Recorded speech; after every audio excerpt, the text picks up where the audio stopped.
Hello दोस्तों, स्वागत है आपका हमारे YouTube चैनल याहू बाबा पे। ये हमारा जावास्क्रिप्ट कोर्स से रिलेटेड 12th ट्यूटोरियल है और इस कोर्स में आप इफ स्टेटमेंट सीखने वाले हैं। तो आइए पहले समझते हैं कि इफ स्टेटमेंट है क्या। यहाँ देखिए, इफ का क्या मतलब होता है हिंदी में। अगर मैं आपको बताऊं, इफ का मतलब होता है अगर ऐसा हो तो क्या हो, अगर ऐसा ना हो तो क्या हो। मतलब कि कोई कंडीशन लगी हुई है इसके साथ। अब हर कंडीशन की दो ही वैल्यूज हो सकती हैं, या तो वो ट्रू होगी या होगी फॉल्स। अगर वो कंडीशन ट्रू होती है तो ही स्टेटमेंट चलेगी, अगर वो फॉल्स होती है तो स्टेटमेंट नहीं चलेगी। मैं आपको एक इंग्लिश के एक सिंपल एग्जांपल से इसे समझाने की कोशिश करता हूं। जैसे देखिए, एक इफ की कंडीशन है, इफ टुडे इज मंडे। अगर आज मंडे है तो इसकी दो ही वैल्यूज हो सकती हैं, या तो वो ट्रू होगी या होगी फॉल्स। अगर वो ट्रू होती है तो प्रिंट कर दे MON, मतलब कि मंडे का शॉर्ट फॉर्म। अगर फॉल्स होती है तो आउट हो जाए।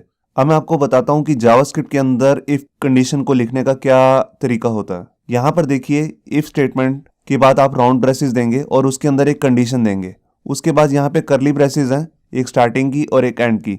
इसके अंदर ही आप अपना कोड डाल सकते हैं, जितनी मर्जी स्टेटमेंट डालना चाहें जावास्क्रिप्ट की वो सब डाल सकते हैं। मगर इसकी कंडीशन है कि अगर ये कंडीशन ट्रू होएगी तभी अंदर की स्टेटमेंट जो है वो रन होएगी।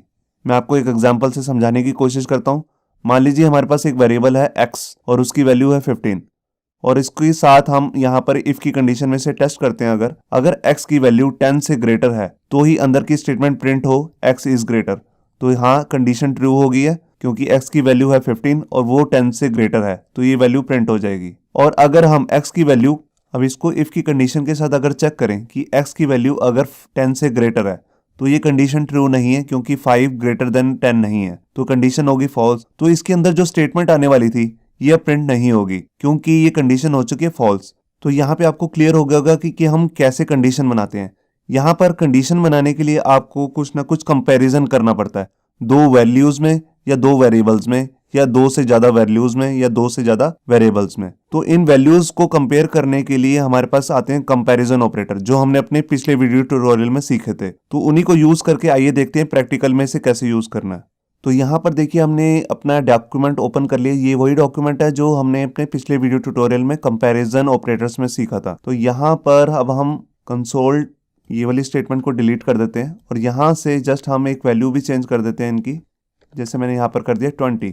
अब मैं इसको इफ कंडीशन के साथ कैसे यूज करना है मैं आपको दिखाता हूँ। मैंने यहाँ इफ लिया और दो राउंड ब्रेसेस ले ली, जिसके अंदर हमारी कंडीशन आएगी। यहाँ पे मैंने कंडीशन डाल दी कि अगर a b से ग्रेटर है तो इस कंडीशन के अंदर आए। कंडीशन के लिए मैंने यहाँ पर करली ब्रेसेस का यूज किया। देखिए, ये इस कंडीशन की निशानी होती है कि इफ के बाद ये करली ब्रेसेस आनी चाहिए। तो यहाँ पर देखिए, यहाँ पर मैं कुछ प्रिंट कर देता हूँ। यहाँ पर मैं डॉक्यूमेंट डॉट राइट में प्रिंट करूंगा और यहाँ पे मैंने मैसेज दे दिया a इज ग्रेटर, और यहाँ पे लास्ट में जाके मैंने इसे सेमीकोलन लगा दिया।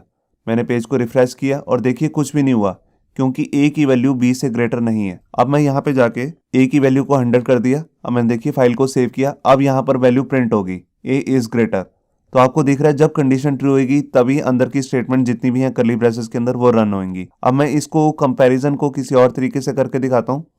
देखिए, मैंने यहाँ पर मान लीजिए 100 कर दिया। अब मैं यहाँ पर चेक करना चाहता हूँ कि a की वैल्यू इक्वल है b के। देखिए, ये अभी भी चल रही है।